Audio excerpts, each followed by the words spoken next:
I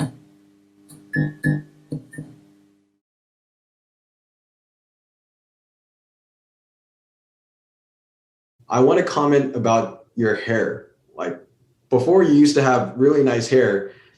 Now you're just shaved and you look quite intimidating. What's the motivation behind this appearance? It's easier. And if I just shave my face every day or every couple of days, like especially the sides, I can just take my other clippers and do that, and it takes 3 minutes. And it's kind of nice, you know. I look the same every day, and if I wanted to put more here, like a little more sun coverage, from like Jocko Willink has a video on how to cut your hair, and he leaves a little on top, and that's for the sun protection. Oh, So okay. a little more on top, I could have that. The way the light's hitting it right now, you can't really see the lining, but I like to line it up a little bit, or have it faded so much so you don't need a lining. And sometimes I just shave it all the way off, but not recently. Recently, I've been trying to fit it up a little bit. Yeah, a woman's glory is her hair, and you're clearly not a woman, so I guess that logic doesn't apply to you. No, I am definitely a man. There are feminine qualities that I possess, I think, like all men, but I'm definitely a dude. Mhm. Yeah, I used to shave my head in undergrad as well, mostly to save money, and it was convenient, you know. Like consistent look, all the reasons that you described. Yeah, it's super convenient, and I don't know. One may think that looking in the mirror is narcissistic, but I think there's um, a positive benefit or a productive benefit to doing it with the right dose, and just kind of checking in. Like anytime I've been really sad, or I mean, maybe depressed, right? Looking in the mirror is like something maybe you don't want to do. You're like, you don't even want to look at yourself. You're like feeling shame or whatever that is. So if you can look at yourself and clean yourself up and make yourself feel good, what's wrong? What's wrong with that? And in fact, I think it's something maybe people should try to do more. Mhm. So you mentioned the word productivity or some variation of it, like product, multiple times. I'd like for us to understand the essence of that word. Like, what exactly does it mean to be productive? I can go ahead and start this conversation by giving my opinion. I think it's about performing some kind of valuable work. Okay, so there needs to be a action that results in transformation, something along those lines. It cannot just be like ineffective motion. So to give some examples, running a mile is productive because you have performed the action of running and you have displaced or moved yourself some distance. There is a transformation to you by doing that. But if you were just standing in place, that's not productive because it doesn't result in anything.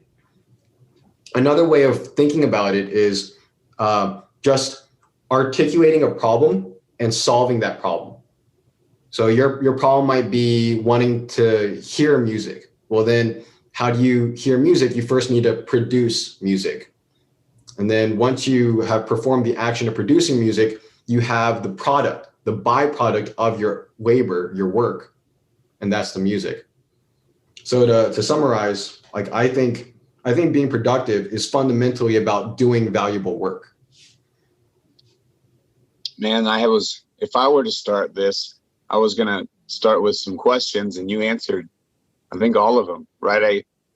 Basically, what is productivity? What's productivity? How do you practice it? Both in behind closed doors to get better at it and practice it with the public. And what is a product? Does it have to be positive? Does it have to perform some good for society? And it seems like your answer was exactly that, right? Some kind of valuable work. It needs to be transformative. And then where my mind went when you said motion, right? It can't be ineffective motion. What about emotions? I think maybe and I know how you feel about like the sciences in terms of like, okay, physics is maybe what's most true or accurate. We can use it as a really good measuring stick. Whereas understanding our emotions, like we understand them, and especially as the science improves, we really do. Mhm. But even personally, maybe our emotional intelligence or understanding ourselves isn't quite so clear. So maybe we'll get to that later, but we just add an E to that motion, and there's a whole nother conversation to what's maladaptive versus, a positive adaptation in that dimension. And then what is work? I've heard you say it before. How do you define work at its most basic, fundamental, explanation? Mhm. So you are correct that I consider physics to be the foundation of almost all knowledge. At least it is a very powerful tool. Empirical evidence is a very persuasive form of epistemology, which is the study of knowledge, how we obtain knowledge. There are many ways that we can obtain knowledge. Philosophy, or for example, religion. The form that's most widely accepted, meaning that you can use it to talk with anyone and they'll likely accept your argument, is empirical evidence. Just to break that down even more, it's about experience. So if I can see it, if I can feel it, if I can taste it, if I can use one of my senses to directly experience something, then that is empirical. And you can also use a tool such as a ruler to perform that measurement. In the end, it's about physically experiencing something to obtain that knowledge. Okay. Now, in physics, there is a concept called work. Work is equal to force times distance. Now, this equation is one of the most important equations in all of physics because it defines or it governs all transactions involving energy. So your metabolism, the engine in your car, your computer, like the electrical energy that powers your computer, it's all dictated by this idea of work. Okay, so force and distance. What is the significance of those? How can we generalize those ideas and apply them to our everyday lives? Well, force is like an intensity, or it's like capacity. It's just this power to do something. Someone with little force can't do very much. Maybe he can lift a couple pounds, like a 5-pound dumbbell, but he can't lift a ton. He can't lift a car. But someone who has a lot of force can lift a car, can do something astonishing. And then there's just distance, like moving it across a great extent. So what does that mean in our lives? Well, you could have incredible willpower. You could have incredible desire. You could have incredible intelligence. I would say that's force. And then if you apply that force for a great duration, that could be a time duration. That could just be like an amount of labor. So you're just like spending hours and hours at a high level doing something. Very likely the result is there's going to be some kind of transformation, some kind of change. Yeah, so I'm going to have to like make that more concise. My view of work is just like the exertion of our resources over a period of time or for a certain duration. Yeah, I love the simplicity. You use some very basic words and terms that I think a lot of people will understand to explain it in a variety of ways, and then wrapped it up well. I was smiling earlier when you were talking about the senses because I don't have any tattoos, but if I had one, I was thinking about just putting "makes sense" like right here on my wrist, just because it makes sense, and then also like anything you encounter, yeah, that makes sense, but then maybe figure out why it made sense to you. And if it didn't make sense, figure out why it didn't make sense. Mm-hmm. And that's so everyone is being productive at baseline, but it's someone who is working all the time and working, like you said, over a longer duration, produces more products, has more positive impact on society, or you could form that argument. Mhm. But everyone is producing. Everybody goes to the bathroom. Everybody sweats. Everybody is, even blinking probably produces something into the air, right? So we're all productive, generally speaking. What makes other people, or if we had to compare two folks, what makes someone more productive than the other? Is it simply that contribution to society? And if so, who gets to judge, right? So once you get like past the physics part, like that's really easy to understand. Mhm. When you start adding in psychology, sociology, just politics, everything's politics. Literally, there's a political dimension to everything, right? So when you add in all these other dimensions to just the physics part, what is productivity? I'll ask again. This is not like what you're saying does not contradict or oppose the theory that I proposed. It just requires that I elaborate upon the theory more to account for the phenomena that you're describing. So there's work involves force and it involves distance. And examples of force, just to remind Yeah, everyone, go. is like mental force, physical force, uh, even even like emotional. Like I suppose mental should cover emotional, but I'm trying to make a distinction between intellectual force and emotional force. So Mm-hmm.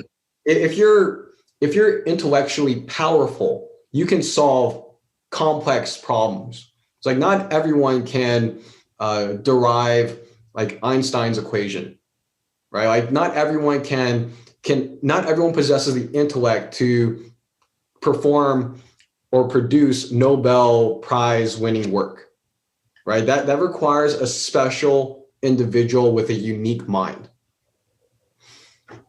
That's one dimension of force that a person can have. Another dimension is like emotional force.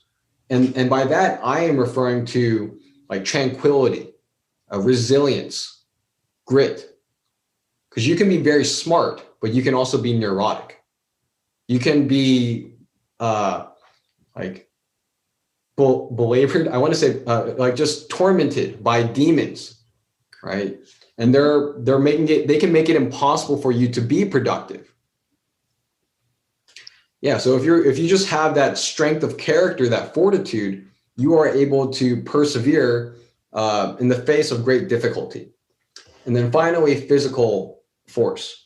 Like you can be very smart, you can be very level-headed, but your body may fail you.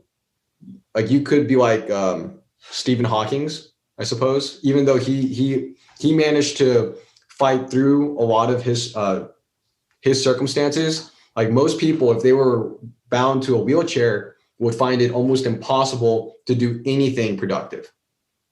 Okay, so it is definitely a blessing to have a healthy body that's capable of doing that, capable of serving you and your needs. All I right. like that you brought up Mr. Hawking, because I always talk about, especially on social media, I've been like provocative by saying he was the most fit out of all of us, because he had a unique perspective, right? And although he couldn't do what some people might prescribe in a fitness workout, right, he was fit to think of things that other people could not, right? And he was productive, especially by your first definition, in that it's providing some kind of valuable work. And if you looked at his definition of fitness and just science, his definition of fitness generally, you would say that he was fit and that he was able to continue existing, and he provided, and he was able to do some things that somebody who had a body maybe couldn't have thought of. There's something about, like, for example, I'll use myself. I feel like I am more intelligent with my body, or can communicate with my body maybe better than I can with my mouth or with my brain, even conceiving ideas. When you take that element away, what happens, right? Similar to when you take your eyes away, right? When you take hearing away, when you take some of these senses away, right? What are you left with? So that's another interesting discussion, but I'm glad you brought him up. And it also points to, there's so many different types of labor that can be productive, I guess. One can be a construction worker, one can work in an office, one can provide care for children. The scope of what is helpful to society is very large, right? So I hope that people listen to this and realize that first and foremost, they're productive, right? Just inherently, they're producing, right? But then, are they producing what they want? Are they doing what they want? Are they doing what they need in order to get what they want? And where does that put them in society, and what does that do for society? JFK type of stuff. What can you do for your country? What can you do for the world? Right. That leads to the third variable. So I feel like we've covered force well enough. Distance, duration, whatever, that's self-explanatory. But there is such thing as a directionality. It's like, I can be, like, for the running example, I can run a mile, but am I running in the right direction? That is not an objective scientific question. Like what we perceive to be right or valuable, that is entirely subjective. And you were mentioning it too. It's like, if you're providing a valuable service to society, then society needs to value it. Like, how are you supposed to make that determination? But it is clearly fundamental to this question of productivity. It's like, I might think that it's valuable to paint, but my paintings may not be worth anything to anybody else. So if I spend 10 hours, 20 hours painting each week and no one wants my paintings, am I being productive? That it almost seems like it depends on who you're asking. Because if you're asking me, I might say that yes, it is productive, because painting improves my self-esteem. It allows me to express myself. In other words, painting is an entirely self-serving activity, and therefore it is like, painting at least provides me value. But if your perspective is that of society, you might have an entirely different opinion, because you might say that I am better used as an engineer or as a lawyer. It's like, this is where my skills lie, and therefore I should be using those skills to produce a good or service that other members of society can consume. Most definitely. Where my mind went when you started talking about giving this directionality, it was straight to weightlifting, just because that's what I coach every morning. And I try to break it down in terms of a hierarchy of importance, if you have to go there, right? And it's a good place to start, and then you build out all the other dimensions. So in terms of that hierarchy, position is first, but it's more than just position. Generally, it's internal, right? Where are you at, right, in space? And then everything external. So the floor, right? Something that's in your hands, right? In this case, the bar, and then all other objects. Secondary to that is just direction, right? I know you started with directionality, but it's, again, you and the object, right? Where are you going? Where's the bar going? And then speed. thirdly, right, or tertiary, you and the bar have to be moving fast enough, right, for you to get the job done, for you to finish the task. And then you're deemed fit enough to snatch X amount of weight. But again, it's you and the bar working, in this case, together. You're working a lot harder than it is. It's just sitting there, right? So we have to consider ourselves and other people, or in this case, ourselves and this thing, in order to make the best product, which in our case with the weightlifting, the end result is we want to make lift. So how could you apply, maybe in a different setting, one of your choosing, those three that I stated from the hierarchy: position, direction, speed, and then cut them in half, you versus external objects in the world? Yeah, I think that's a very good analogy for productivity, for everything that we're discussing. Like one example that might fit is just, you can pick any profession. Let's say an entry-level engineer. Well, this is clearly his position. This is where he's starting from. We need to imbue this person with intent. Like, what is his objective, right? Like, we can assume that the objective of any person in society is to perform his job.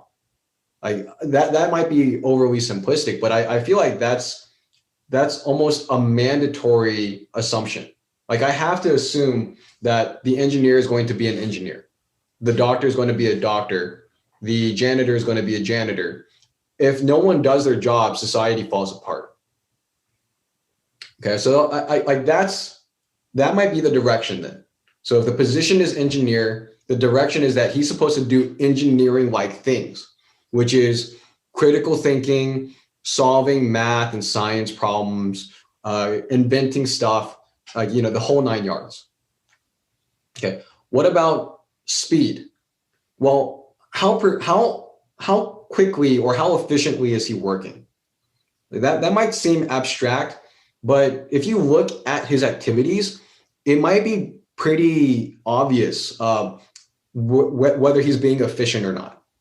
Because if he is on his laptop with a spreadsheet open, performing computations, yeah, he's probably working.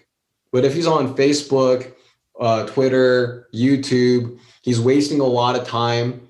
Well, then he's not using his intellectual force for a maximum duration or even an optimal duration. And therefore, he's not being as efficient as possible in the sense that he's not doing as much work as possible.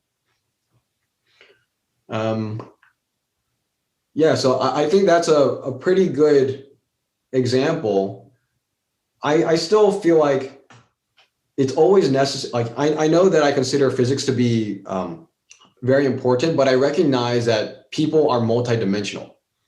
So I do concede that we have emotions, that we feel things, and that our feelings can affect how we behave.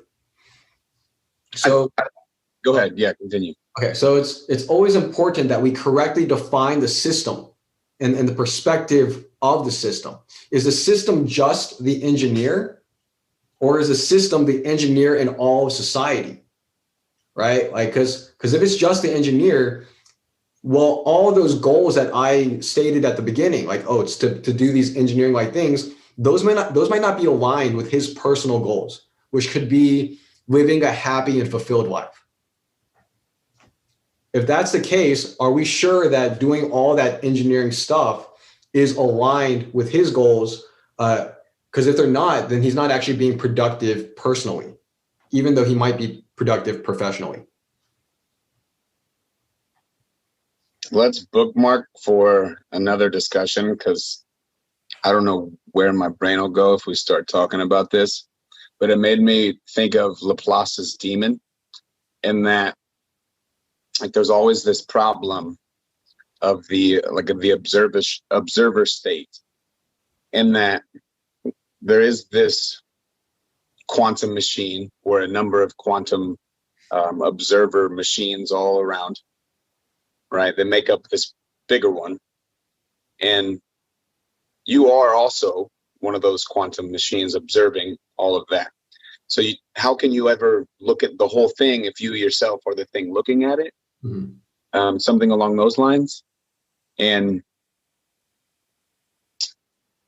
it's, like I said, where's my brain gonna go if we talk about that? But it's, do you understand why I brought that up based on what you were saying?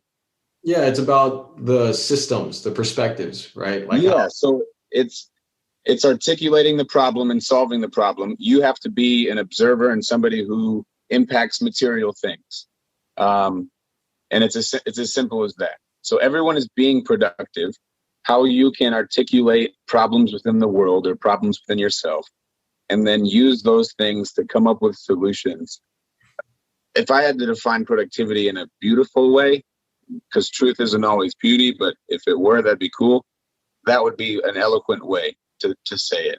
And it's right there in front of me. Articulate a problem, solve a problem.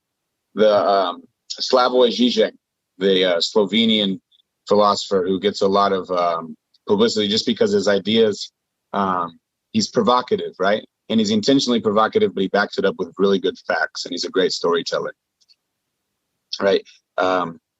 He talks about the Hegelian wound, Hegel, right? Hegel or Hegel, in that the wound, right, the problem, right, is the solution, or it's part of it. It's like the starting line of the solution.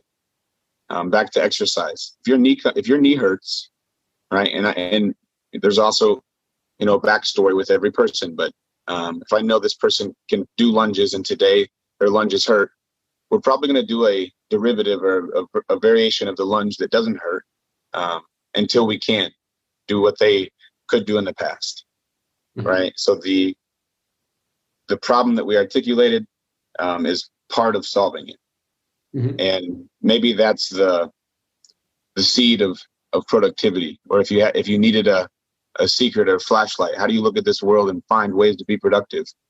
That's probably it. Articulating a problem is half the battle, because the problem is a reflection of your value system. Something is only a problem if it frustrates your wants and needs, right? So if you don't want or need a PlayStation, it is not a problem that you don't have a PlayStation. Yeah. But if a PlayStation or not having a PlayStation is a problem, that must mean that you either want or need a PlayStation. So just by acknowledging that there is a problem, by articulating that this specifically is a problem, you have already manifested an intent. That intent is your direction. I think it's worth noting that not everyone is moving in the same direction.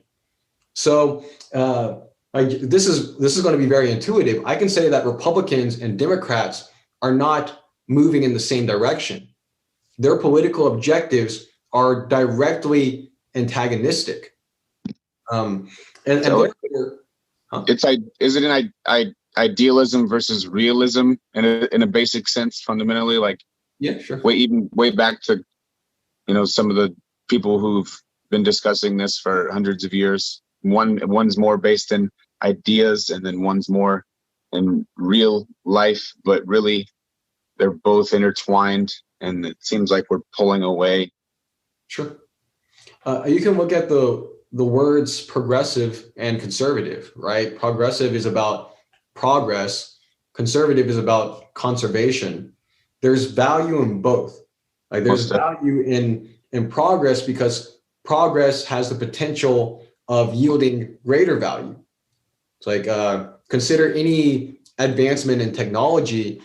Those advancements usually bring an improvement in efficiency and yield, productivity. So progress can be good. However, not all progress is good. Look at any company, they will implement a number of changes on a daily basis, if not even a minute by minute basis. And many of those changes are bad, actually. Like they either don't yield any increase in productivity, or they might actually hinder productivity. And that's why there is also value in conservatism. The practices of the past are the result of experimentation. Those things have been tested for many years and have been recognized as being useful. The universe, the fundamental rules of the universe, do not change regularly. In fact, most would consider them to be immutable, permanent. So if something worked 1,000 years ago, it should still work today. And that's likely the heart of conservatism. Yeah, so you're right. There's this tension between the two. I'm looking it up to try to see who said it, but it's something along the lines of progress is ideology, not fact.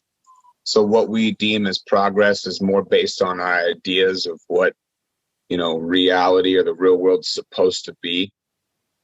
But there is no true factual, like truthiness, right? Like what is the most true, right? Is it red or is it crimson, or is it crimson mixed with this? And like, how close can you get to the truth, right? So what makes it factually productive versus this is just my idea of productive? And why are either important? And we don't have to answer any of these things. Just stating them is probably productive for somebody listening. Yeah, we should work this so we can go back to the discussion about productivity. What's that? We should bookmark this so we can return to the discussion of productivity. Because this is a huge tangent. I'm excited for more, like all the discussions we can have. Mm-hmm. And so specifically back to productivity, what do you want to how do you want to tie this up? Because we've said it so many ways. I remember how I was saying that not everyone is moving in the same direction, right? And the example was Republicans and Democrats. Their political objectives are directly antagonistic. So if one party does something good, the other party thinks that it's bad, and therefore one will say that it's productive, the other will say it's unproductive. It's just like that in weightlifting. Like your objective is to lift the bar up, but gravity is trying to pull everything down. So your force is resisting the force of gravity, and you're only productive when you manage to overcome that force. Yeah. Talk to weightlifters who are purists and who love the fact that it's really a meritocracy, right? You make the lift or you don't. And there's some, discussion about whether it was judged correctly or who gets fair chance within the sport, right? But when it comes down to lifting, you either make it or you don't, right? Make lift good, miss lift bad. Politics and almost everything else is not that simple. And that's why weightlifting is beautiful. And there's a lot of other reasons, right? So in that sense, yeah, it's easy to define productivity in weightlifting. Very easy. And that's why I use it as an analogy, because it is so easy. I'm not a genius or brilliant for being able to do that. That was simple. But I hope it helps people. And if it can help someone who is being productive in a field that is offering something to society, right, then that's fantastic. I'm glad we had this conversation about it. And I also want to point back to just making sense of things, right? How do you articulate problems? You first have to be making sense of things, right? So part of productivity is just making sense of things objectively. Do it. And then get some specific with it. And when you run across problems, what do you have to do to get, the solution that you want or the end result that you want? How long is it going to take? What direction are you going to have to go? Where are you now and where do you want to be? That's kind of the inverse explanation. But no matter how you want to look at it, just being alive is productive. So decide what you want to do. Do what you want. Say what you want. be a sovereign individual. I appreciate simplicity. Simplicity is beautiful, and we should not belittle the simplicity of your weightlifting analogy. It's the simplicity gives clarity, right? So we talked about intentionality and how intentionality implies direction. It's like not everyone is moving in a positive direction, a direction that they want. They might be moving somewhere, but that could be towards a place that others have forced them towards. Or, I mean, my point is that it may not be intrinsically motivated, right? So if you can give people that clarity, if you can give people this clear, intuitive sense that they're moving in the right direction, then that will also give them the confidence to move powerfully in that direction. They will not be conflicted with doubt, with reservations, with fear, because they will be certain in the correctness of their actions. So just imagine again that relationship between force and productivity. If you are no longer inhibited, you are a much more powerful version of yourself. So yes, identify that thing that you know is absolutely right, is simply and truly right. And you should be able to unleash everything within you in that direction, and you will be much more effective as a human being, as a member of society, etc. Most definitely, man. So, yeah, you weren't recording previously, but that was good stuff. We should have had that. What do you mean? I was recording everything. You were recording everything? Oh, I just had a signal pop up on my screen that said just started. Yes. So did you get the stuff when I was bantering about your headphones? No, that I missed. Shoot. That was some of my best work. We missed it. Well, the ether has it now. It's like how the Buddhists create these wonderful pieces of art from sand, and then when they're finished, destroy it. Thank you. That makes me feel a lot better. Mm-hmm. It's about not becoming attached to anything. So despite the fact that you have perhaps stated one of the most beautiful, things ever, and it's not going to be stated again. We're going to leave it to the ether. The ether is taken. I am sorry, folks. Mm-hmm. Now I understand what Jordan Peterson means about suffering and how it defines our existence, because we have committed this grave sin against humanity. We've lost this triumph of intellect and wit. There's a reason, and I don't know the exact history, but drama and comedy, they came about at the same time and together, right? There's a co-evolution, right? You have to be able to laugh at the worst parts of humanity, the worst parts of yourself, but not forever. You don't sit there and laugh at it the entirety of your existence or your day. You gotta have moments of comedy, because there's a lot of drama, and comedy is not always the best way to sort it out, but it is a good pacifier, if you will. Can you imagine the symbol of the happy face and the sad face? Clearly, what happened was one person stubbed his toe and was in complete misery, and his friend was watching him laughing his ass off. And it was just a juxtaposition of one person crying and another person laughing, that they realized comedy and tragedy are the cornerstones of drama. But then, those, have you seen these in bathrooms where you rank, they're getting data on bathroom service? Like, was it clean? Was it good? And you rank, and there's like 5 different emotions, so it's more than just good and bad, happy, sad. They're changing the game. And even Google, and was this a good map? It's more than just yes or no. They're man. No, and that's what I mean. You like to simplify things. There's way more faces than just upside down frown and the other one. Upside down and upside, I guess. Yeah. Upside down frown is just a smile. Is that what the young kids are calling it nowadays? A smile. Yeah. Like, I don't know. Billie Eilish, she don't smile much. So in fact, if you, I think there's a part of any rebel, which I think a lot of this next generation is, and she would be maybe a rebellious aspect of that. It's kind of like, don't tell me what to do. So if you tell somebody to smile, they're not going to smile. Yeah. When I take pictures of people, I just say, make a face. And that usually gets more smiles than saying smile, and it gets more genuine smiles because they're actually laughing. Yeah. If you just say smile, it's like this aggressive forced smile. In fact, it's funny because I just put as like my Instagram profile photo like this super aggressive smile with like almost my eyes are closed, and you can tell I'm having fun, but it's this forced smile.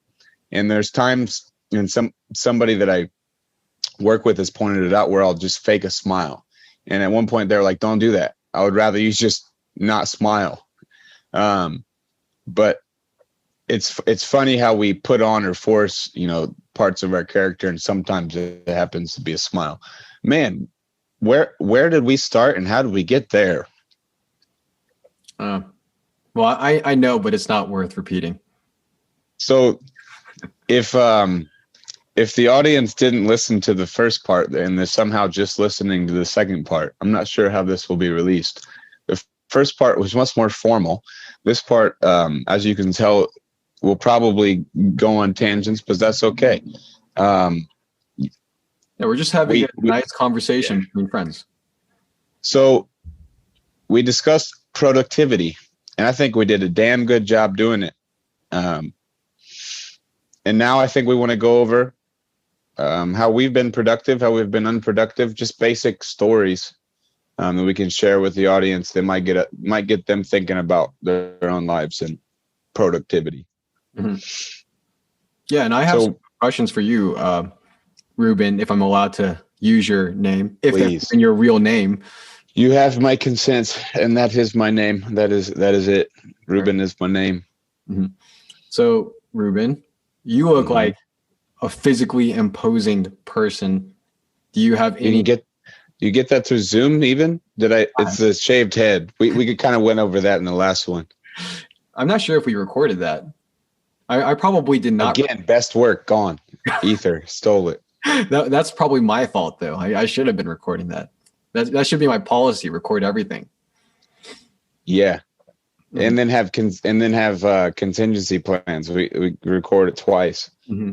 Yeah, I should be. Hey, speaking of, before we get back to questions, if we just release all of our videos but in double speed in a second playlist, how many people do you think will listen to them in double speed versus regular speed? I know you and I would probably go for the double speed just to get it over with. Are you saying like we'll also listen to it on YouTube at times too? So it'll actually be times 4? Yeah. I'm trying to make you happy, man. Get a times 4 podcast, which may not exist on YouTube yet. I mean, you're breaking the mold here. That's what I love about you, this creative, out of the box thinking. Just wear black all the time, shave my head, keep these cool fancy glasses on. I look like some sort of graphic designer. Like, what am I trying to do? Look like a graphics designer. That's exactly what I was thinking. No, I just got this hoodie. I like it. It's very comfortable. And these glasses, it's dark. So got to block out the blue light. That's the only reason. Promise. It could be an Eminem lookalike. Lies. A little bit. He makes a pretty angry face, though, like a lot of the time. And I don't know. I don't think he's as physically, I don't know. I get not skilled, but he hasn't worked as hard on fitness stuff. He's been working on his raps. Yeah. He's got me there. Right. So you have an athletic figure. It's like, were you an athlete at some point, perhaps in college? You know this, and yes, I was, for the audience. I I played football at McKendree University. I was actually probably better in the weight room than on the field, although I did get significant playing time and enjoyed it. Was a team captain for majority of the games was senior year, and kind of led by example, and every once in a while said a few things. I really enjoyed my time there, and I was All-American in the weight room, I guess you could say, or when we did our testing on the field through the NSCA, National Strength Conditioning Association. So everybody tests. There's basic tests like you've probably heard of the 40 or like the vertical jump, broad jump. There was also like bench press and back squat and other measures. And I ranked in a top percentile and was awarded, All-American status. So that's probably my best athletic achievement in terms of merit. Before that, maybe just like a couple records set or something in high school weight room that have been broken by now. But I've always been, since I was a little kid, interested in athletics and just moving around. I've always felt that internal drive and energy just to move. I remember playing basketball until I felt like I was jello and I couldn't move anymore. And then again, with later stuff, you learn real quick what's training, and what's just enjoyable exercise. And to get the stuff that I wanted, it's a lot of training, which takes a lot of planning and hard work, and times when you don't want to do it, and times when you're finished with practice. And one of my buddies who I think about a lot because he taught me a lot said, when you're done training, you don't feel good. When you're done exercising, you feel good. And of course, there's times when you're done training where you want to feel better than when you came in. But if you want to win gold medals, most of the time, you're not going to feel good when you're done. And that's something you got to understand when it comes to attaining anything that's worth attaining in athletics. And then if you want to apply that to your life, go ahead. But in terms of athletic dominance or being prolific in what you want to do with your athletic abilities, you've got to understand that from day one, and you'll understand it on day 100 more than you did on day one. And if you keep wanting to do it, you'll keep doing it. And the physics of it, how simplicity, right? You want to break it down. It's genetics first and foremost. Secondary to that, it's really injury history. Have you been able to continue doing what you're doing, staying on the correct path, that duration and direction? And then it's what you're doing, which is still very important. And although it's tertiary, right? It's third on the list. Wait, so if that's that important, if what you're doing, how important what you're doing is, that makes the first two above it even more important, right? In a hierarchy.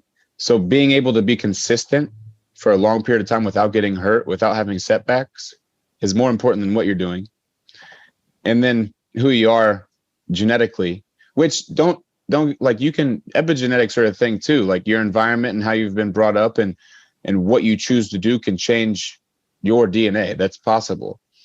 But there are people who are born to be swimmers, like Michael Phelps, right? There are people who are born to be in the NBA.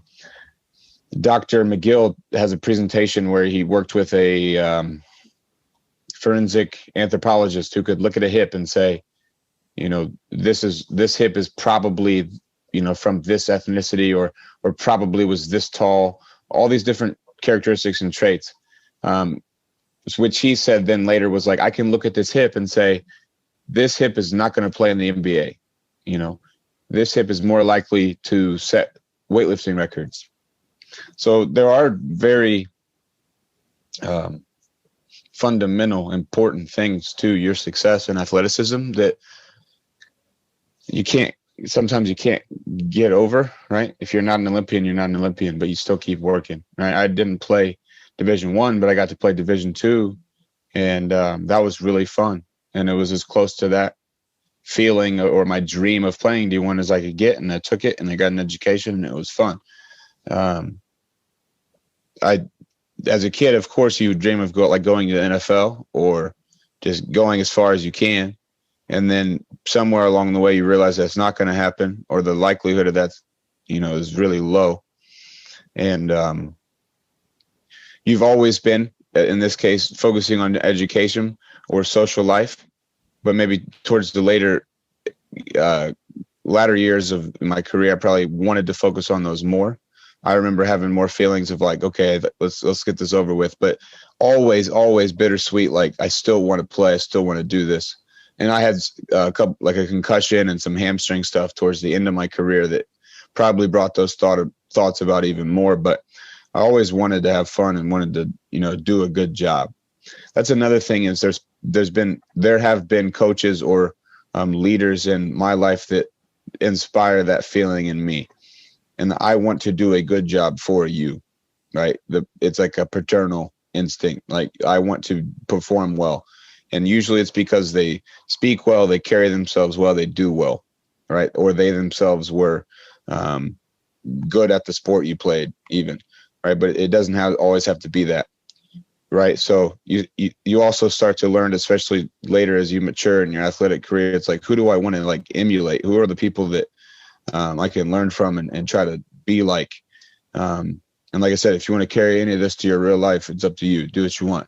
But athletically speaking, these are some things that I think will help maybe young kids who are either in grade school or high school, because there's so many distractions. Make a TikTok joke if you want, but there are so many distractions for everybody, even hundreds of years ago. So no excuse. There's distractions everywhere. If you want the thing, you go get the thing. People were watching the Michael Jordan and the Bulls documentary, right? People figured out, and some people already knew this, but people figured out Michael Jordan was like the nicest dude. He was kind of a dickhead a lot of the time. And even in the interviews later on, he starts crying. He's like, I wasn't a mean guy. I was just, all I wanted was what I wanted, and I was doing anything I could to get it. And sometimes that made me act a certain way, right? That's not exactly what he said, but that's what I came up with. And that's part of, I think, anybody who goes out and gets something, but there's scales, right? There's levels to it. Mm-hmm. And he probably saw that early on, or at least at some point, and was like, yeah, this is just how it is, and I'm going to keep getting what's mine. And I think you've taught me, man, I think about this all the time, how important it is to be self-interested, because you told me, this has literally changed my life. And I think about it a lot lately as I've been getting more organized. It's like, being self-interested is not wrong. Being selfish, if you want to use that word, is not wrong. If anything, it is a lie to yourself if you say you aren't selfish, right? Altruism, or this doing good for others because it's good for you thing, does not have to be negative. You don't have to be pessimistic about it, right? Those people who choose to do AAA, I said it 3 times, but AA, I think I stuttered. They talk about, or like the primary fundamental drive to some of that stuff. And it started when the leaders, I believe, went in and were helping people who were in the hospital, or people who were facing death because of the drug that they were on. They were like, we are helping you, not because, we want you to do better. We want you to do better, but we're helping you because it shows us what we could become, and we don't want to be that, right? So they were self-interested and selfish to start, but it ended up being very productive for somebody else, or a lot of other people in this case. And you can argue the merits of the program and whether theology is involved and whether that's your cup of tea or not. But that principle I really like, and just understanding, like, all right, today's the day, and I wake up and I am what I am. And in their case, they're saying, I am this. I am an alcoholic, or I am an addict. This thing will take control of my life if I don't control it. And I think that's a profound example, because it is extreme, and it's easy for everyone to see and articulate that problem, whether you are an addict or whether you've known an addict, or it's in enough TV shows, right? And everybody knows how good sugar tastes. Everybody knows how good sex feels, right? You can feel a little bit of that, like, I need to have that, but maybe you don't know it personally, or you haven't seen what that can create.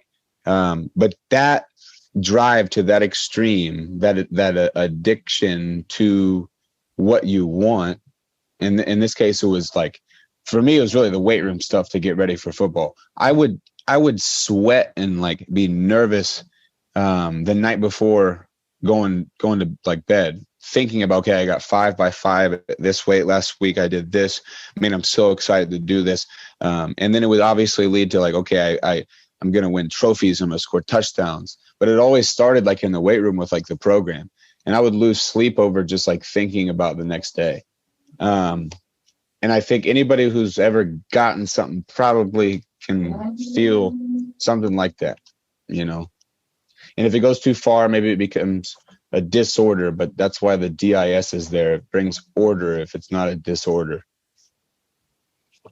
you know. Yeah, I know.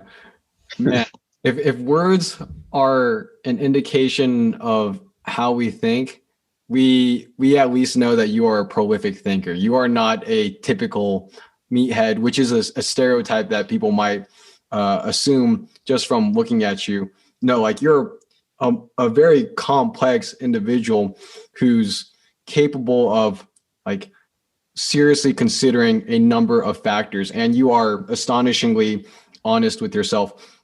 I have so many comments based on what you said. It's like that was probably a 10-minute or 15-minute. We can make it a clip, cut it. And it was Anthony, yeah. It was very eloquent, and your ideas flowed smoothly. Like maybe it wasn't perfectly organized, but who can expect that from like? Because I don't want to be perfectly organized. Like if you think my face is like somehow symmetrical, fuck you, because it's not. That's like there's nothing perfect, right? So I listen to people who pause. I listen to people who sometimes make mistakes and then are so aware of themselves that they're like, yeah, I made a mistake. That I respect that. Like that's something that I would like to be. I talked about, you know, looking up to people and emulating them. Our guy, JP, Jordan Peterson, who's about to come out with another book, he talks about thinking as building up multiple avatars and then deciding which one you want to be. I talk to myself a lot. If you want the secret sauce, I both out loud and not out loud, I talk to myself a lot. It's simple, right? And then that's just how it goes. Right. You provided such a thorough description of yourself. I do feel like I understand you better. So let me now talk for like 5 minutes just to catch up to where you are. Yeah, please do, man. You may not know this about me, but I played football for 1 year in high school. I think you brought it up once or twice. Now, I participated in the football program purely out of curiosity. I am Chinese. I'm not I'm not part of that American culture per se. So it always struck me as this oddity, like not me, football. Football struck me as an oddity, and I wanted to know more about it because I have a curious mind. And so I was in football for 1 semester. My school is very big; it has a good program, and everything was shocking. Like it was hard. It was stimulating. It was complex. Like there's. Like people might think that this is a simple or straightforward or easy. I don't even know how you would think it's easy, but you might think that it's easy. None of that is true. This is a truly hard game, right? Like meant for hard men. And after that 1 semester, like I initially had a lot of respect for football players. After that 1 semester, I had so much more respect. It's like I just cannot imagine how incredible like people who pursue that sport seriously are, right? So everything you're saying about your experience in college, being an all-American athlete, like it's amazing to me, right? And like let's consider your level of dedication, your level of sacrifice, your level of commitment. Like that is, you are an outlier in all of those respects. It's like I have like similar experiences. Like I have achieved like a professional success, academic success, and those also require that I, devote myself to my studies. It's like I had to work for hours every single day. I think it's a little bit different with you though, because there's like a much more palpable sense of suffering. It's like if you're in the weight room and you're pushing yourself, or you're on the football field, the gridiron, and you are literally smashing your body into another person's body, and you're experiencing these concussions or these bodily injuries that may or may not be permanent, that is just entirely, different. It's like it's part of another realm. Yeah, so I've never experienced a concussion from reading a book. They're not fun. I experienced probably my worst concussion post football, and in a very embarrassing incident. I actually haven't gotten made fun of it in a long time, but for a while it was tough. I was trying to flip a tire over my head, right? Not like flip it like in front of you, just like throw it over my head, and the lip of the tire caught my chin, and my whole body, my hand, that's what my body did. So like imagine 150 pounds hooked to your chin, and then you lay on your back.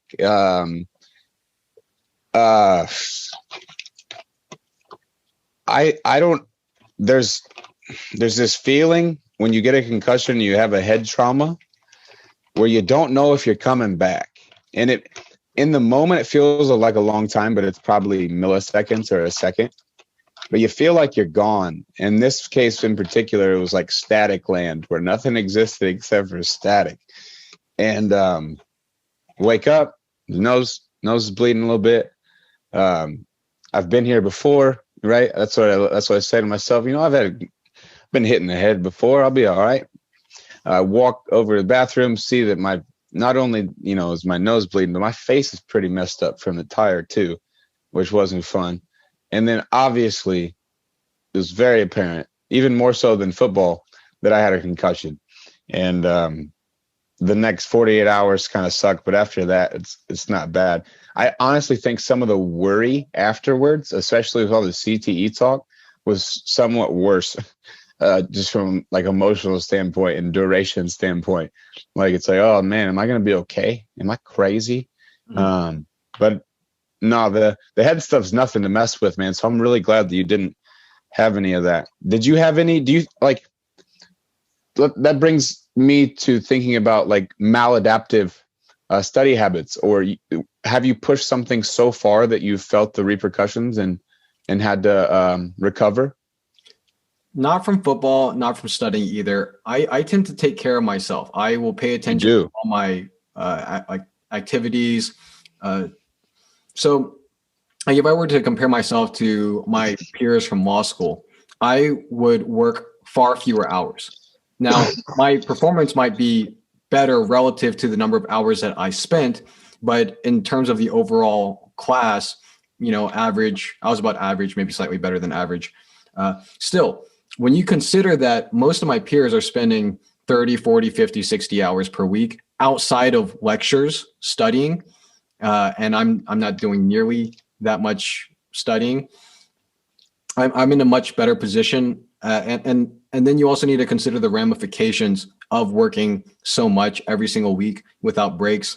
Like seriously, people have killed themselves from the stress, from that much exhaustion, chronic exhaustion.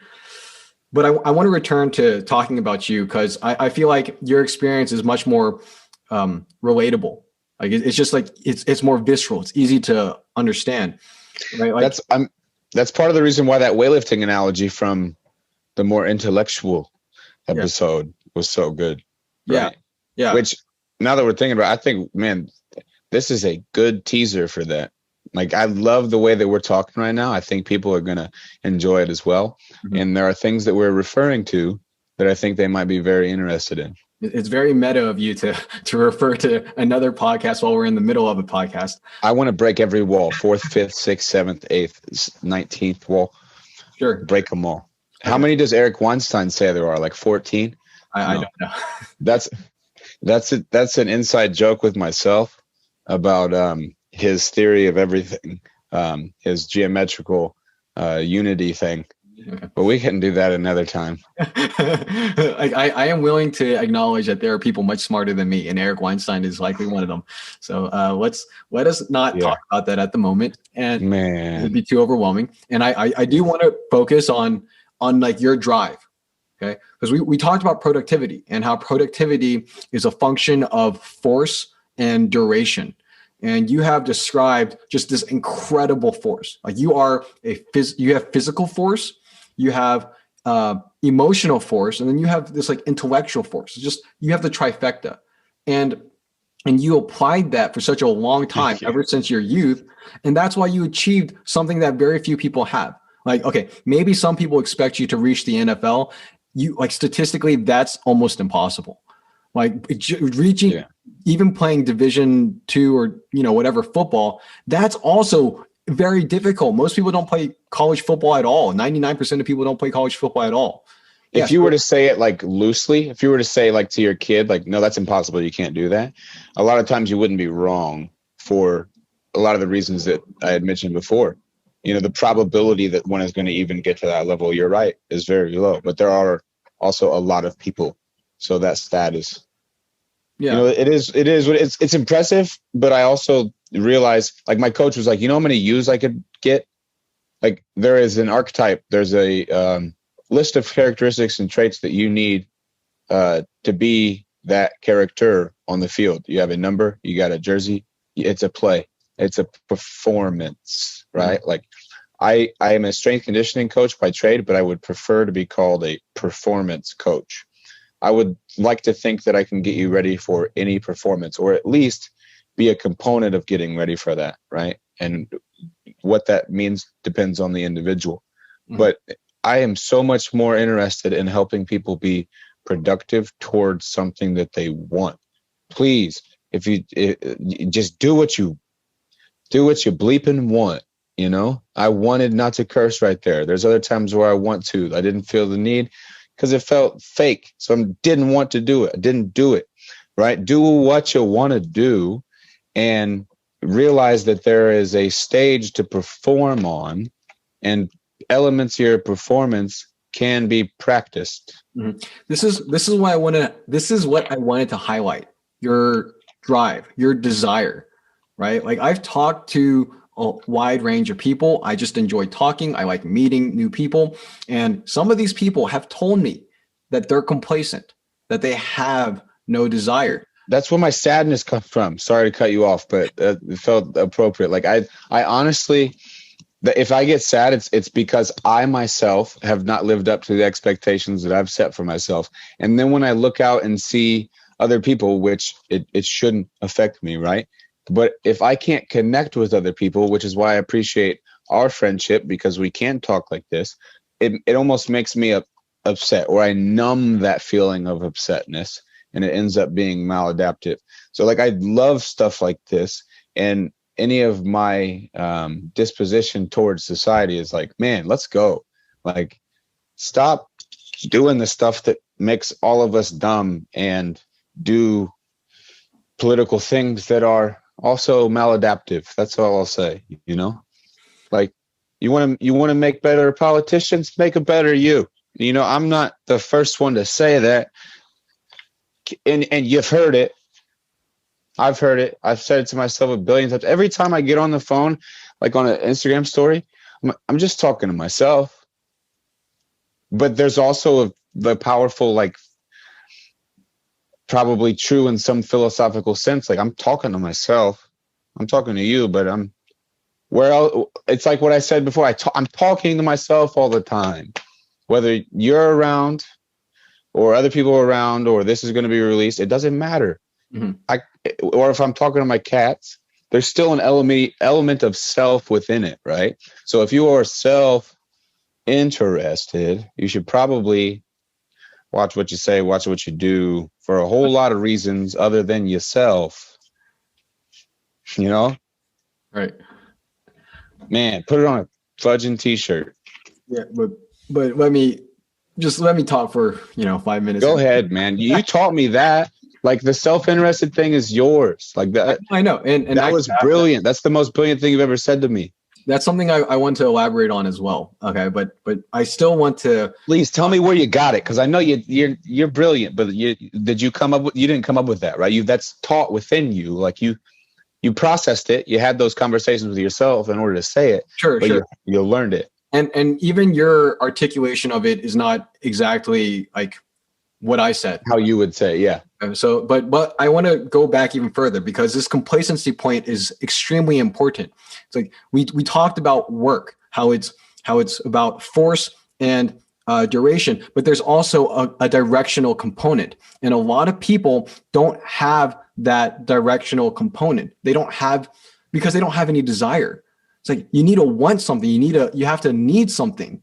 It's like Michael Jordan, he wants to win. He needs to win. It's like ingrained in him. It's if he doesn't win, he's distraught. He is physically sick, right? That's like how that's the level of conviction he has for the game.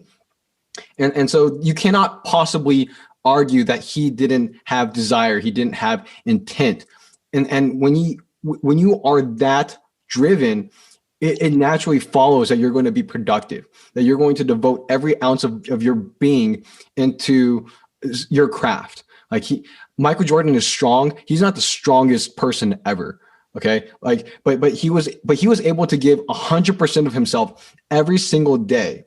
Like not just his physical strength, his mental strength, his intellectual strength. He devoted every part of himself. And then he did it for every single day of his life. Okay. So we can acknowledge that he's a genius. We can acknowledge his talent, but we also have to acknowledge his commitment to the game.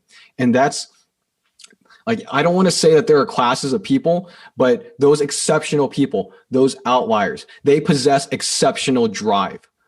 And I just don't know any successful person who lacks that. Like talent can only take you so far. Okay. Now to talk about self-interest, you've already expressed an interest in knowing more about that. The interest itself. Yeah. See, my articulation of it was that there's such thing as perfect selfishness. It's like we know, we know about imperfect selfishness, and that's kind of like what most people think of. It's like, oh, you just do what's in your self-interest. You do whatever benefits you, advantages you. But there's a time component to every action. Like there's an immediate consequence to doing something, and then there's a delayed consequence. And we have to calculate whether the delayed consequence is going to outweigh the immediate consequence. Here's an example. Like I can rob you. For example, like I rob a hypothetical person, because we're in different locations. I kill this person. I steal his wallet. I have now just gained like $50. Okay. So that's an immediate benefit, but what's the delayed benefit? The delayed benefit is that I am now a criminal. I have broken the laws of society, and I will likely be chased by the police, hunted down like an animal, maybe killed, maybe arrested, sent to jail, imprisoned for life. Right. So is it really true that robbing this person was in my self-interest? No. Like, yeah, the immediate gain, there is an immediate gain, but the delayed consequence vastly outweighs that immediate gain, making it so it's not actually in my self-interest. Therefore, if I did that, I would not be acting in my self-interest. It's just imperfect. What is perfect selfishness? Then it's an awareness of those delayed consequences. So now let's consider a different kind of scenario. I could be manipulating someone. I could be exploiting someone. For example, I could ask Reuben to help me with something. I'll say like, Reuben, if you train me to become a weightlifter, I'll pay you so much money, and then he agrees. He trains me for a couple of weeks. I reap all these benefits, but then I don't pay him. Well, I do experience that benefit of saving money. Like I didn't pay him, but he already provided me this valuable service. Technically, this is in my self-interest, right? But that's only true in an immediate sense, because now I've lost that relationship. If I wanted more services from Reuben, he's not going to give them to me, right? Because I've already burned that bridge. So it actually makes more sense for me to pay him, his money, to pay him what he is owed. And that's how the aspect of time affects all these calculations. And you're going to see that being an isolationist, just only thinking about yourself is not actually what perfect selfishness means. Perfect selfishness is about considering the interactions between you and everything else, and then modifying or influencing all the interactions so that they benefit you. And this usually means that everyone benefits, right? Because if they benefit from working with you, they're going to want to continue working with you. That's actually like really how capitalism works. So this should not be that surprising to you from an ideological perspective. So we have this moment of action, or a moment of selfishness, a moment of self-interest, and there are immediate reactions to that. Something happens the moment, during, and after.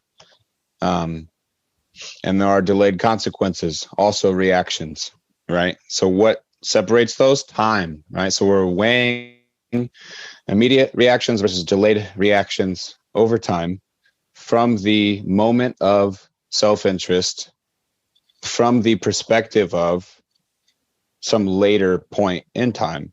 And that's the way that I've drawn it out and tried to articulate the problem.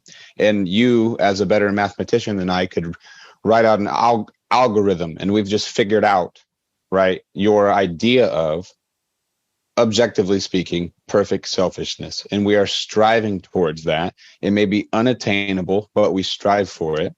Like Plato's cave analogy, every apple, there's an appleness that the apple is striving towards. We're striving towards perfect selfishness, knowing we'll never get there. And unless we get to this later point where we look back at the moment of action, the moment of selfishness, the moment of self-interest, and weigh the immediate reactions versus the delayed reactions, like if that process doesn't happen, we will never realize what perfect selfishness is, and we may never realize our true potential in terms of productivity. Mm-hmm. Yeah. It's like you can think of so many scenarios, like going to a party. If you're in high school, you might be given the option of going to a party or studying.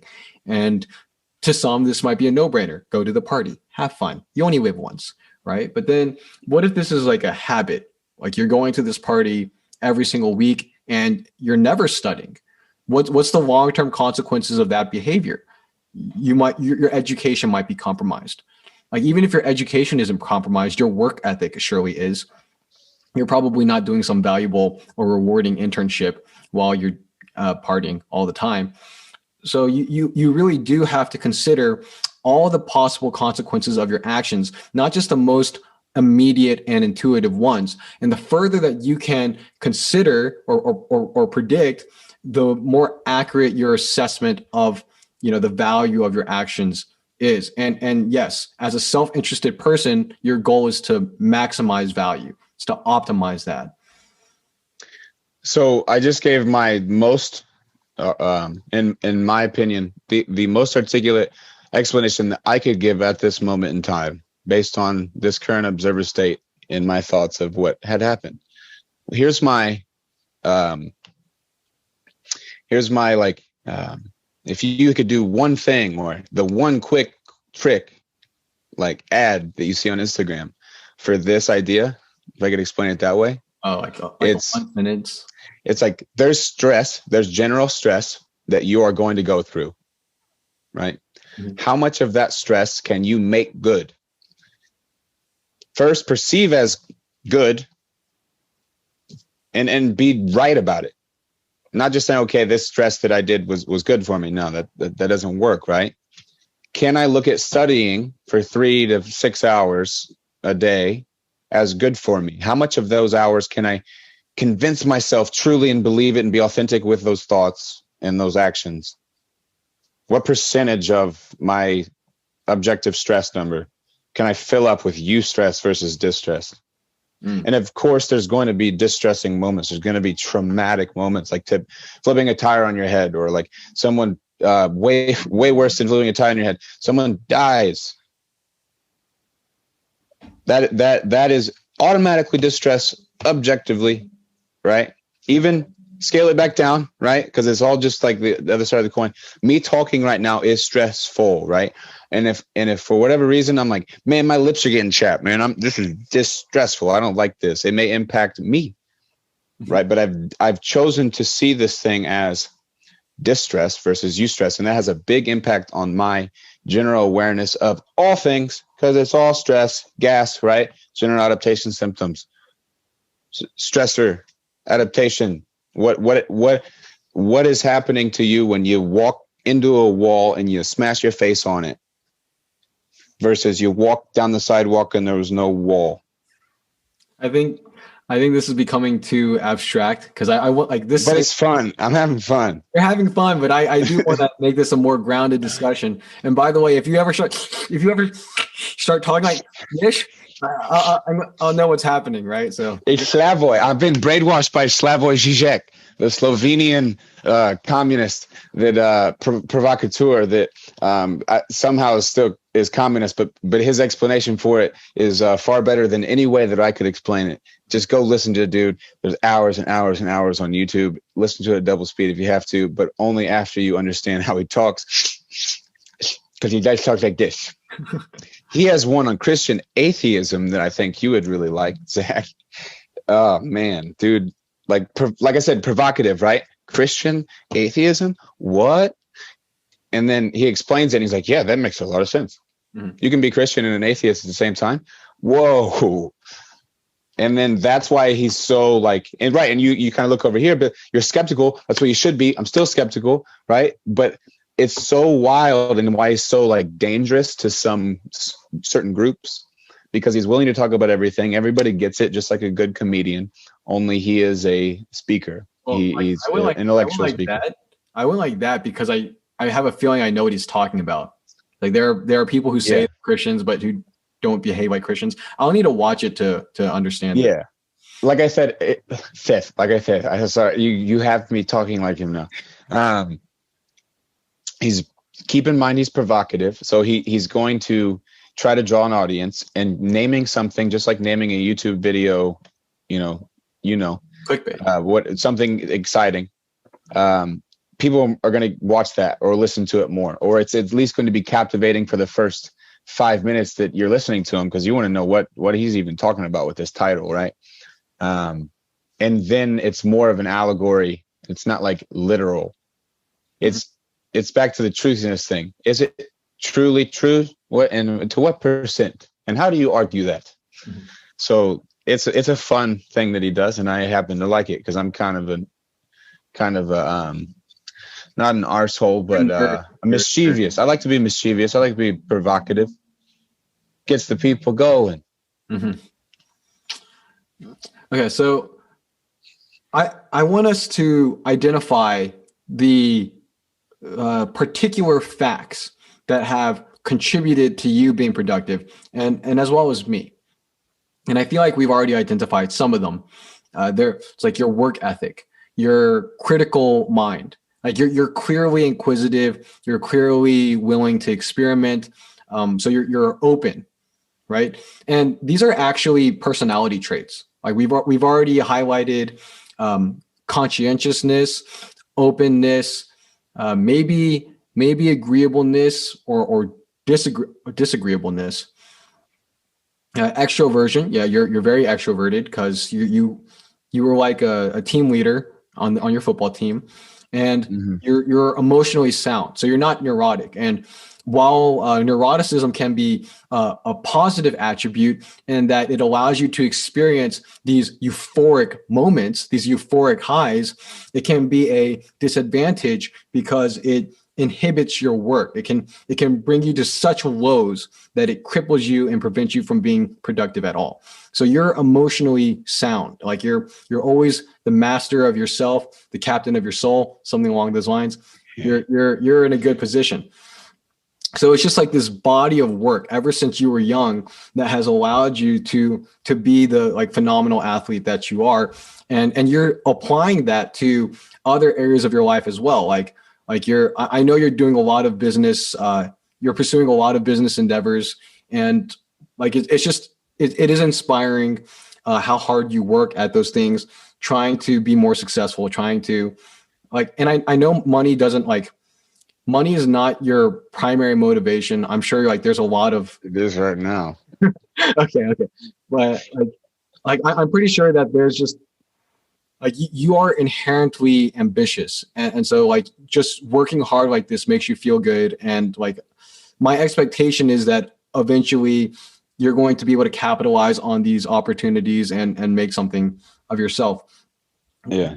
Now looking at me, I'm going to have to say that my experience is pretty similar. It's just that my investments are different, because you said that genetics plays a huge role in football, like health maintenance, just like avoiding injuries. That's a huge factor as well. And then there's what you do.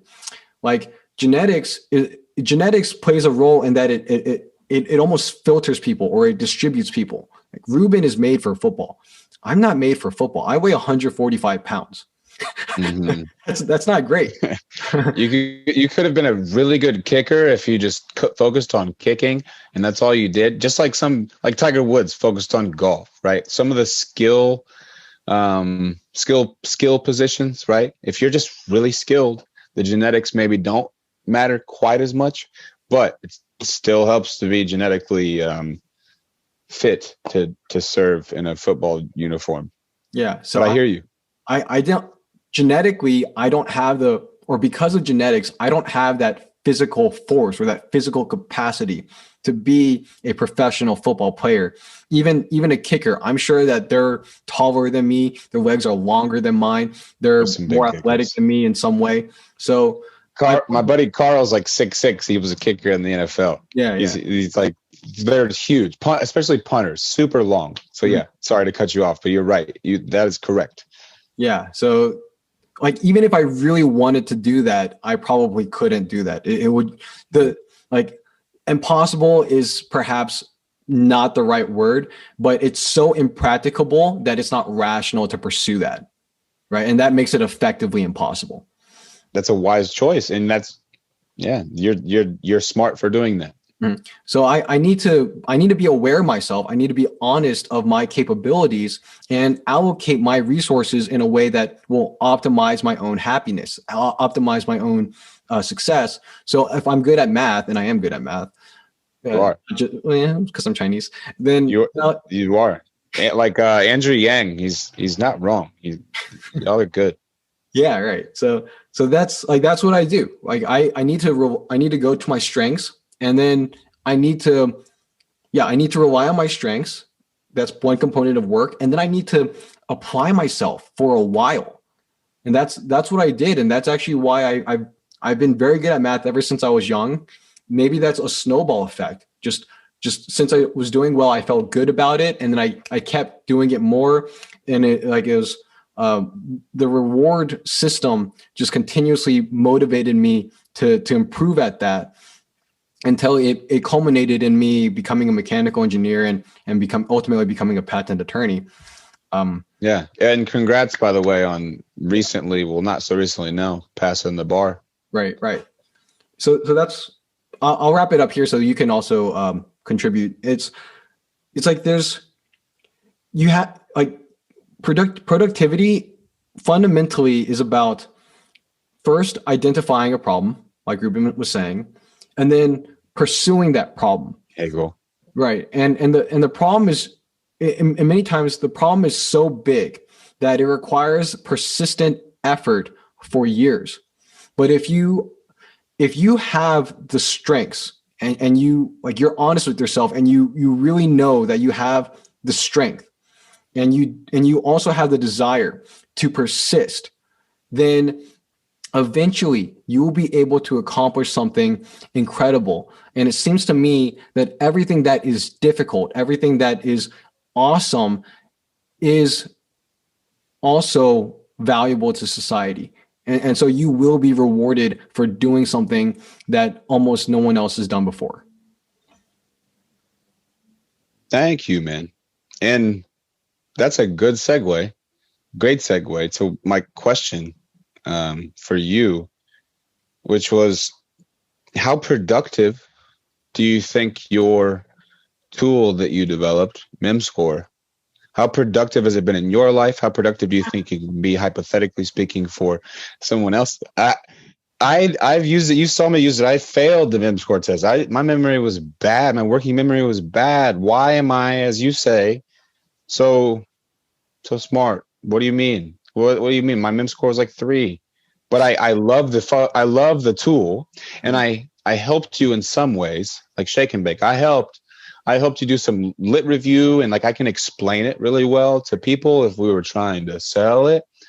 But I had a terrible MIM score. So what's the difference then? Like, so MemScore is a product that I developed while I was in law school, and I'm not very fond of talking about it because objectively speaking, it's a commercial failure. But it is scientifically, here, like, I'm going to be honest here. Like, there's no need for me to sugarcoat it. Like, I don't even need to sell it at the moment. because you didn't follow the want enough on the self-interest part. Like, for real. Like, if you really wanted it to be super marketable and like have people want to buy it, there are probably things that maybe you didn't feel ready to do, or for whatever reason. The marketing strategy was incorrect. I also don't have the best knowledge of programming. So if I knew programming and was able to design it all myself, then it would have been much more successful. But the thing is that I'm sort of like a novice at it, and so I had to rely on a third party to like. It's just like we're talking about having capacity, right? I don't have that programming capacity. I don't even have the business acumen. So the math doesn't line up, and that's why. But I do have that's why like it's a commercial failure. But let's talk about the science here. Let's talk about the I mean, I know that just makes for a better story anyway, dude. Right. I had a commercial failure web-based application, and then we worked on it for a little while and had some new insights, and we launched it on our phone, and we're able to do this. You need to wait 5-10 years, and then there's your memoir, dude. Yeah, it'll blossom into something incredible. Because I can personally vouch for its efficacy. Like I've used it for definitely at least, 10 minutes to like 2 hours every single day. Okay, and it does help exercise your memory. It does help exercise your attention. It helps you concentrate. It can improve your fluency.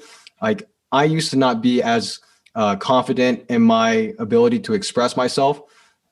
I can express myself perfectly fine now. I can't say anything about Reuben though, because I'm sure he was always good at talking. I mean, that tool makes me think a lot about how memory plays a role in we could have a 7-hour podcast on all the different ways that MIM score can help your memory, and not even really talk about MIM score itself, or not even mention the word, just talk about memory, because we went in depth, man. That was helpful for me. So regardless of whether it was a commercial success, it was a personal success for yourself, you helped me, it was productive, right? And I think it's going to help a lot of other people. My cousin, who dropped out of the MBA program at Harvard, like so many fancy folks do, right? I'm kind of bantering with her a little bit if she sees this, because there's a lot of people who've like dropped out of Harvard and they're successful, like Zuckerberg. There's like a list. She thought this product was seriously a cash cow, as she put it.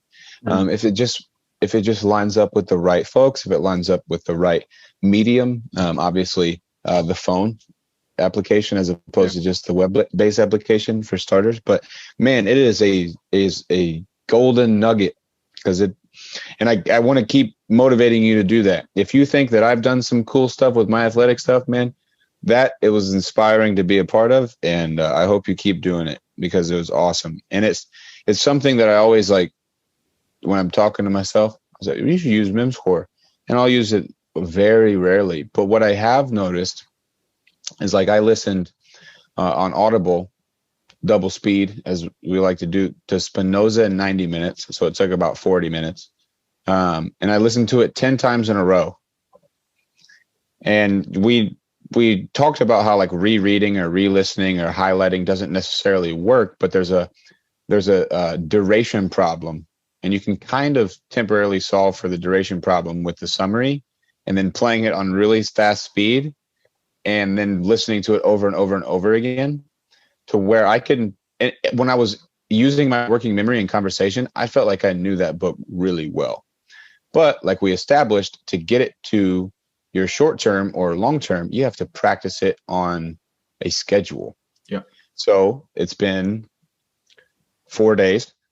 3 days since that, like 10 times dose. And I know for a fact I couldn't explain it as well as I did on those other days. Mm-hmm. Right? It's just like how the tool works, but without the tool. Now, I think there's another element to the tool that is objectively better than just rereading something, but you can solve for the duration problem, which kind of points out how important that is, right? You only have so much time to learn something, and this tool cuts that down drastically. And I think that was one of the things we tried to like market. Mm-hmm. Yeah, like I don't want to market this product right now, but I do want to talk about what it does, because from a psychology perspective, from a science perspective, what it evaluates or assesses is highly intriguing. Okay, like one of the best predictors of long-term success is, drumroll please, IQ. Now, what else besides IQ? Working memory. Now, what is working memory? What is a way to test working memory? How many digits can you remember or hold in your head at one time? If I go like 3, 4, 1, 9, 6, 4, 3, like, can you remember all that? Or do you forget after the third digit or the sixth digit or the ninth digit? For me, it's duration. It's like 10 seconds later, 8 seconds later, after I've tried to replay that to myself, it's gone. Yes, sure. Yeah. But there's also like that's one aspect. There's also like just a number. Okay. There's a limit to capacity, right? Yeah. Like just a limit to how many numbers you can hold in your head. Mm-hmm. And then if you look at how MemScore works, what it's doing is like basically making some words invisible. You might start with 100 words, and then you can have 50% of the words disappear, and then you try to fill in all the blanks.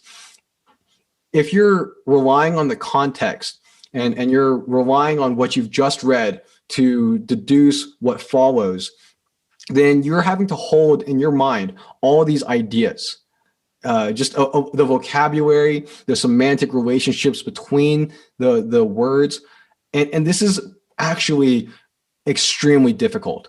It is one of the most, it is really learning. It's learning, it's writing, it's creation. It is a higher form of thinking. So yeah, if you become very good at that tool, you are able to do something that's logical and creative at the same time. And that intersection yields the most valuable product to society, which is something new and something that's useful. Okay. Mm-hmm. Sound like Elon Musk. Yeah. I'm really proud of like the logic of that tool. It is just, I use it every day. I used it during law school. I used it to study for finals. I used it to study for the bar. I used it to study for the patent bar. I use it now to improve at my job.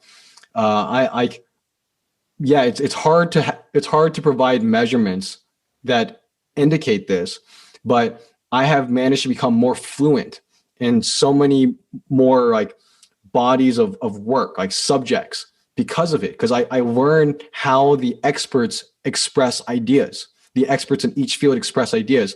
I internalize their writing styles. I internalize how they communicate, and then I'm just able to like fill in all those blanks, right? Like I'll just have one idea and another idea, and I'll know all the words that are to connect these seemingly unrelated ideas, and I can just go very fast. And for the audience, so that they know, like, and you can do it in a variety of disciplines, even ones that you're just a hobbyist at, or you're just trying for the fun of it.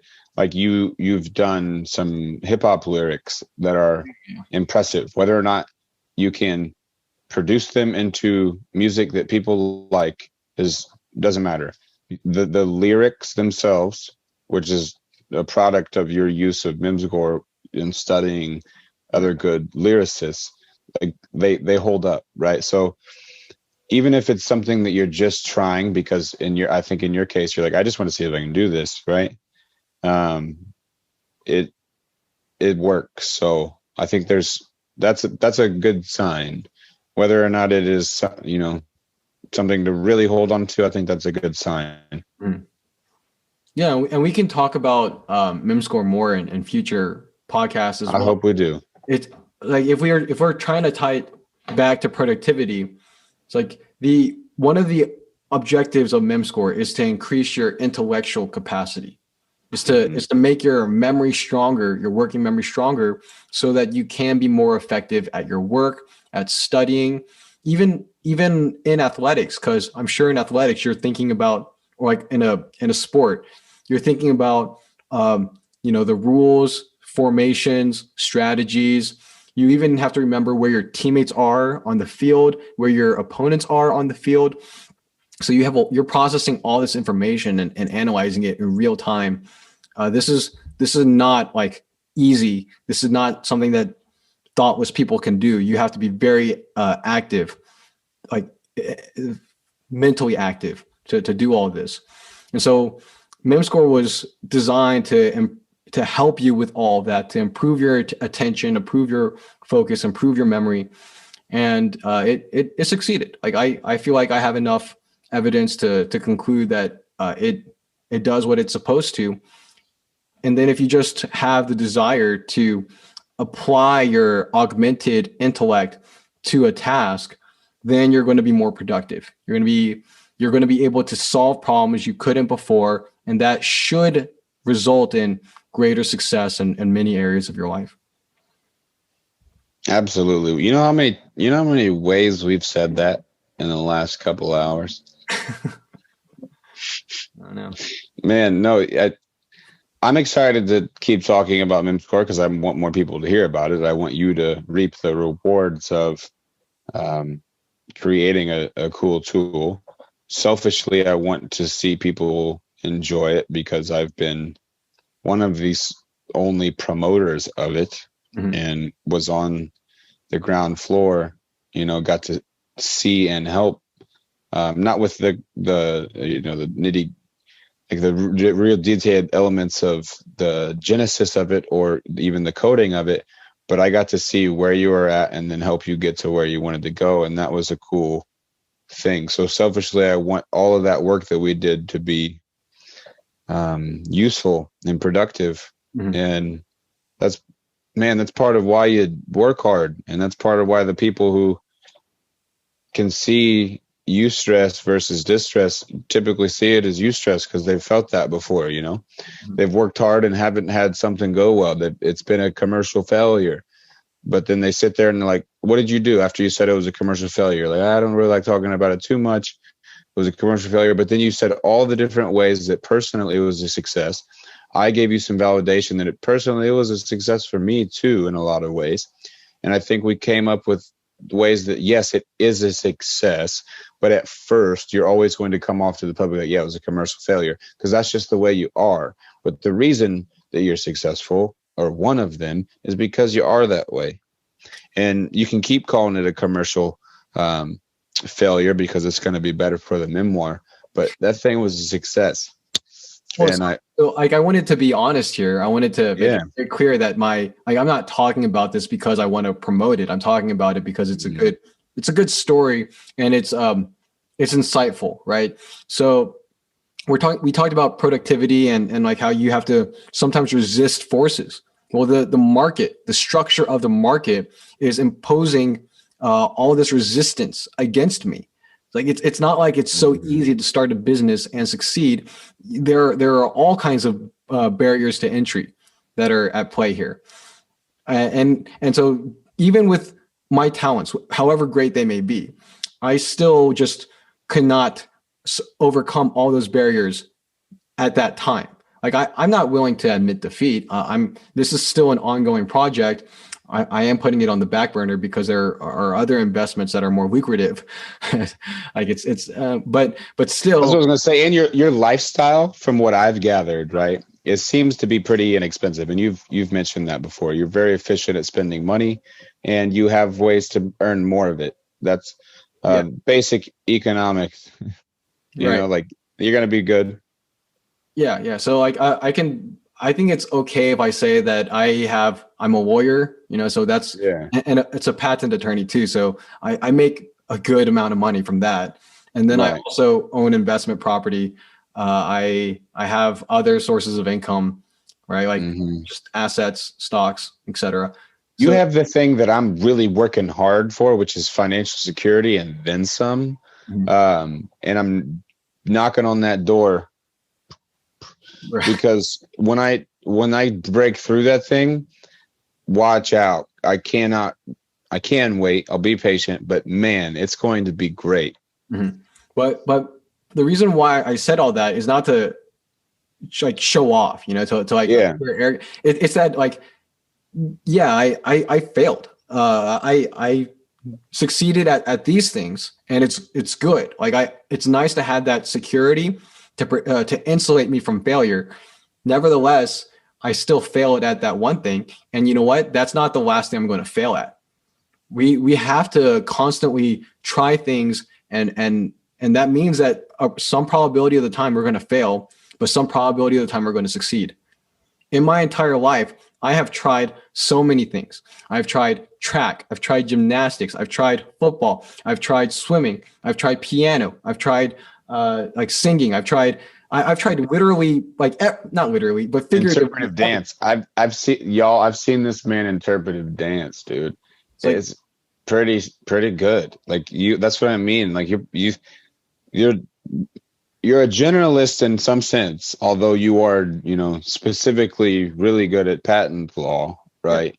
Yeah. But you're pretty good at you sing well enough, right? And we talked about on previous conversation how it's gotten better. Like you're able to take those simple rules and then add context, and then just grit and hard work and the duration solving for that. Exactly. Like yeah, go ahead. What I was going to say is that I failed at all of these things.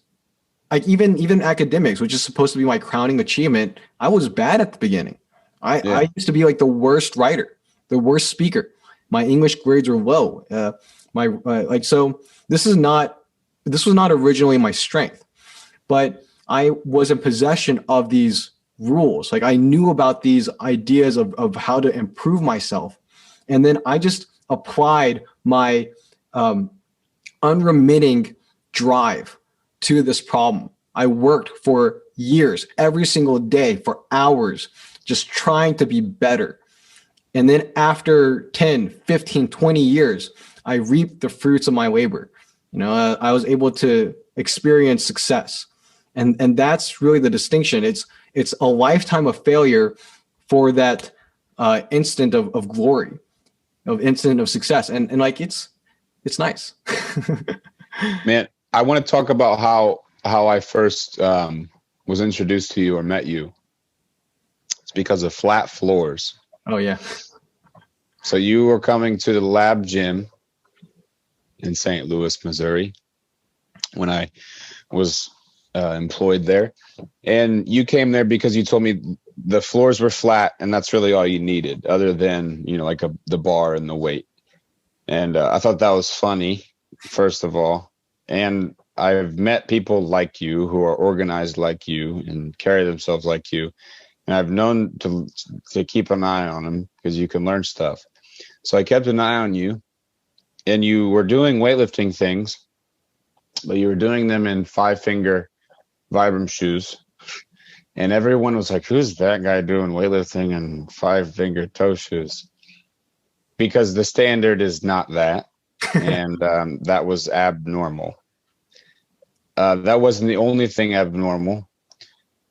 Instead of working up to a single for as much weight as possible, like most people in the gym, or some derivative of that, maybe not just one, maybe two, maybe three, maybe five, whatever. You were going one set was 45 minutes to an hour long. Yeah. What? So I was sitting there like, oh my God. I was training people, and I would start with a client, and you would be starting your workout, and you always had your phone out in front of you that had your Wash UID, and you were hooked up probably Bluetooth with your headphones, and you just stared at your phone, which gave you a good focal point for focus and actually helps with head position too for a later episode. But you were just on task, doing the thing that you want, like you said, unremitting, and drenched in sweat, wearing the same exact type of jersey. You would think it was the same one. I don't want to assume whether it was washed or not. It's different. Same outfit. I'll just say that. Same platform, same bar most of the time. The weights increase by maybe half a kilo or a kilo a workout, sometimes every 3 to 5 workouts, depending on how you felt. And you would tell me that you would just dictate, when to go up by that amount, just based on how it felt and other very, very simple parameters and grades for yourself. And over time, the weight that was on the bar was more impressive because it was more. Your technique over time was more impressive because your range of motion and other parameters that we judge technique on were better. It was a very, very simple and functional way to train and achieve some sort of goal. It was what everyone in the gym needs to be doing, but they fudge it up with too much complexity in a sense, right? And you can hold on to complexity, man. You can, it's to be a Jedi, you got to learn a lot of stuff about the Force, right? But you have to manage that. Spider-Man, right? With great power comes great responsibility, right? All those variables can be managed, and you can run a program that's phenomenal, take you to the Olympics, and you need a program like that almost, you could argue, to get there. But you cannot skip what you did so well. And if you aren't doing what you did so well, it doesn't matter what your program is. It's that secondary one just after genetics. It's the solving for the duration. How long can you keep this up and with inertia and momentum, name physics words, get to the result that you want. And you did that so well with that system. I was like, all right, I'm going to keep this dude around. This guy's awesome. And I don't know if anybody else saw that. I tried to explain it to a lot of people. I know Justin Thacker, rest in peace, loved you, man. In the way that you approached life, and specifically something that he loved, which was barbell training. Man, if he could take what you did really well and put that in all the athletes who follow this programming, don't even want to disrespect that possible future with words like that. What would have been powerful. But you did something that was really, really cool with the barbell. And what I explained on the last part of the segment, that may have been simple and effective. Like, you did that day in and day out. And there may have been days when you didn't eat as well or didn't sleep as well, and it didn't go as well, but that's just how training goes. But man, you should be able to coach barbell training based on that experience alone, in my opinion. Yeah, there's thanks for all the kind words. There's like a difference between competitive or competition and general health and fitness. So if I were trying to compete, I would not be doing what I was doing. The objectives are different, so therefore the methodology is different. But since I was only pursuing general health and fitness, given my physiology, my routine made a lot of sense. It's like one of my main priorities was just avoiding injury, and I chose a weight. I always used a weight that was safe for me. Like it was intense enough that it would stimulate muscle adaptation, but it wasn't so intense that I was afraid that I might break something. Right? I never felt severe stress under load. So that was one reason for the very incremental increases in the weight. And then I also chose the exercises, the snatch and the clean and jerk and thrusters, because I wanted an efficient movement. I wanted something that trained every muscle in my body, because that's part of general health and fitness. I can't just have a overly developed upper body, but an underdeveloped lower body, or vice versa. So I wanted something that would train everything. And then flexibility, mobility, those are also aspects of health and fitness. So you're right. I just picked all these things that I thought were important. And then I tried to work on them every single day. The attitude wasn't one shots. The attitude was more like that of an artist or a craftsperson. It's like, well, if something isn't right, you just do it again and again and again and again until it's right. There's no limit to it. There's just There's only that perception that you have finally done it right. And I just wanted to give myself the best odds by also giving myself as many repetitions as possible. And yeah, some people might think that it's better to push themselves to their absolute limit. But then I noticed that if you do that, you can't exercise the next day. Your body is so broken that you can't perform at the same level. I wanted to have as many repetitions as possible. So there's the immediate and then there's the delayed.